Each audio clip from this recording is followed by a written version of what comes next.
Your Eminence and all the participants of FABC, thank you for inviting me to share with you in this panel with the theme on the role of women for the Church in Asia. I'm Mary Yuen from Hong Kong. In this presentation, I would like to start with my personal experiences, and then I will share with you the challenges faced by women in the society and also in the church with my own reflection and some examples of pastoral responses. To start, I would like to share an experience of more than 20 years ago when I was still a young church worker at the Justice and Peace Commission in Hong Kong. I have a chance to participate in Bila on Women in Pattaya with other representatives from countries in Asian countries. We began from the life experience, visiting various marginalized groups, including sex workers, women laborers, and other women in distress. We also heard the experience of the workers who walk along with them and accompany them. Not only I was awakened, and I found this is a profound experience for me. And in this workshop, we also have chance to listen to the leadership of committed women at the grassroots level, and also the analysis and experience of resource persons who have paid attention to these issues for a long time. And we also have group discussion to share our own reflection and theological reflection. I think this is a good example to show how we can transform our own experience and to learn from the grassroots women. When I went back to Hong Kong, in the Justice and Peace Commission, we set up a small working group and start producing Bible sharing materials for parish, and also produce an educational kit for Catholic school on gender issues. I myself also attend some feminist theology seminars in an ecumenical Christian organization, and I also study theology in a seminary in the evening. All these are my initial experiences on concerning gender issues in the society and the church. And later, when I further studied, I also took some courses on this topic. I found this method of pastoral cycle or see, judge, act approach very useful in our theological reflection and pastoral planning. And I still use this method today. From this experience, you can see that FABC has started this journey of concerning women for quite some time. And in the recent FABC 50 documents, I found there's a paragraph on women.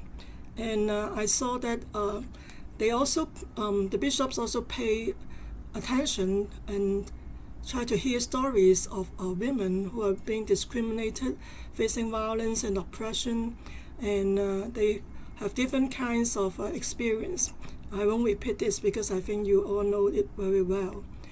And in addition to this, I would like to share a few points based on my own research which also show the challenges faced by women, including the foreign domestic workers, the migrant women from rural to urban area, and some low-income cleaning workers and abused women. So this example is female foreign domestic helpers in Hong Kong. Especially during the pandemic, we see many domestic workers have been forced to stay in home quarantine with employers because of the nature of their work. And some of them, unluckily, are being fired unexpectedly, unable to return home or return their families of their whereabouts. And many of them also face double or triple workload due to increased cleaning and sanitation needs. Some employers even impose unreasonable hygiene requirements on them. Many helpers are rejected to go out during their day offs because they were afraid being infected and spread to their the family. So we see many challenges faced by the foreign domestic workers.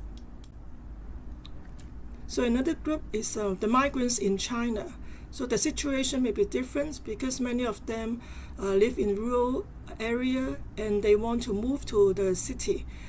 because they feel they are excluded from participation and developing their potentialities in their rural hometowns. They think they will experience a liberating sense of autonomy from parental, spousal, and other forms of authority, and a broadening of horizons when they migrate to urban areas. However, when rural women arrive in the city, they need to face other new problems. Most of the new jobs in the cities are temporary, physically exhausting, and low status, and often no security and very few welfare benefits. So women may face sexual and harassment or abuse too. So these are some of the challenges faced by women in China.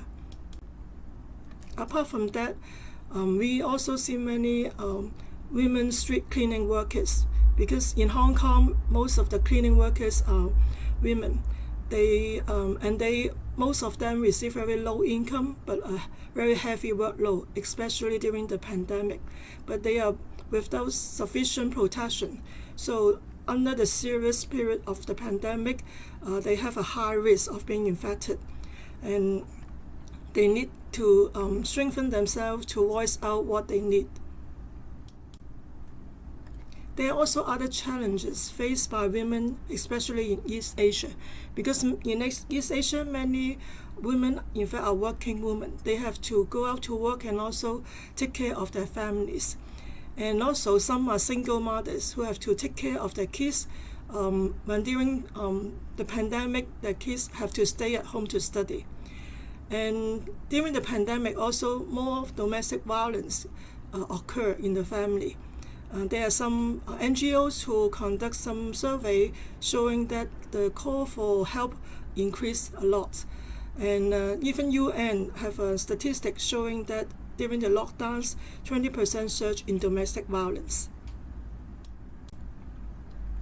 So in face of all this women's vulnerability, we have to explore how we can respond to them.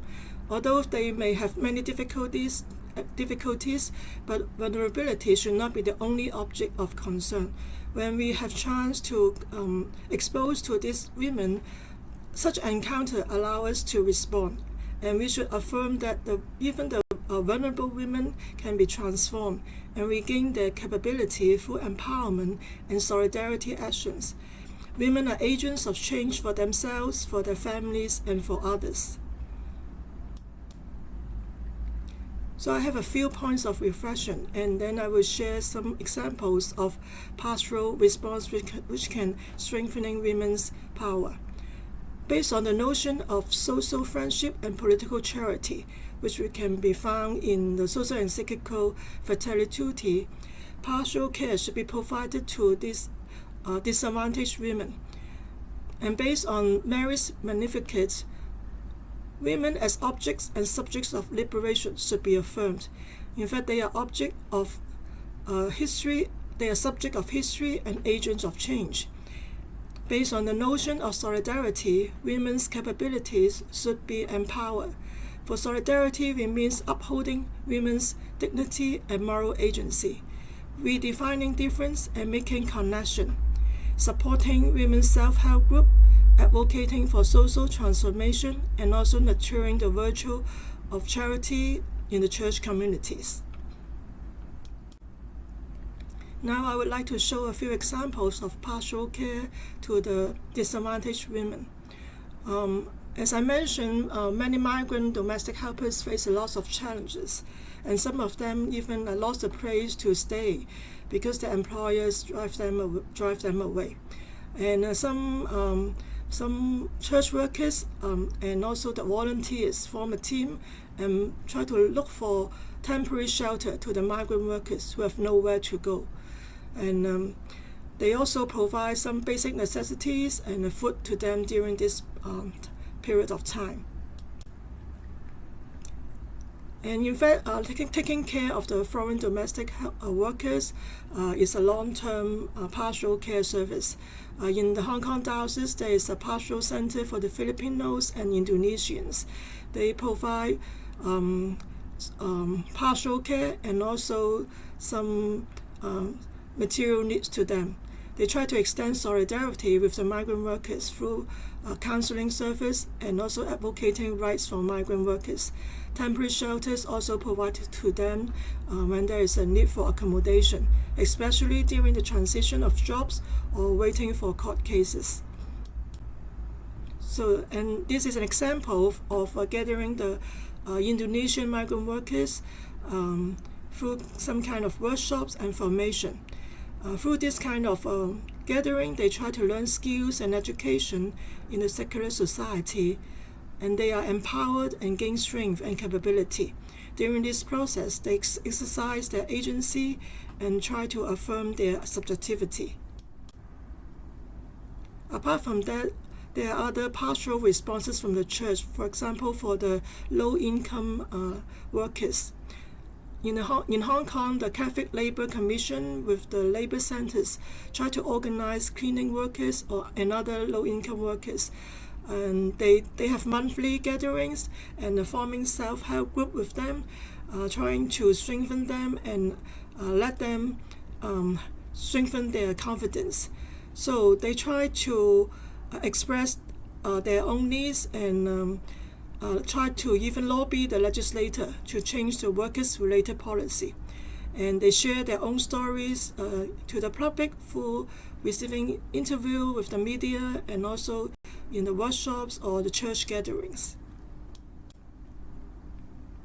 For those who have need in families and are facing family crisis, our church social welfare agency Caritas also have a family crisis support center, providing counseling service to them and also trying to prevent the family crisis through some kinds of family service. And during the pandemic, they received lots of calls and requests from individuals and families through the hotline. And when they receive this request, they will try to provide different kinds of service to them, try to prevent suicide and also try to cope with the need when they receive help from domestic violence cases.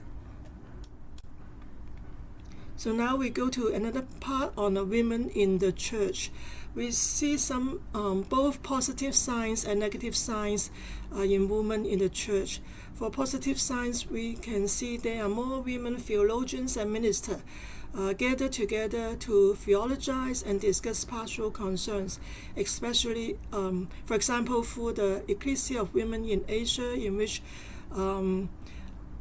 several of us in the panel are also members. Amor is a women religious group, and they gather together to discuss their pastoral concerns.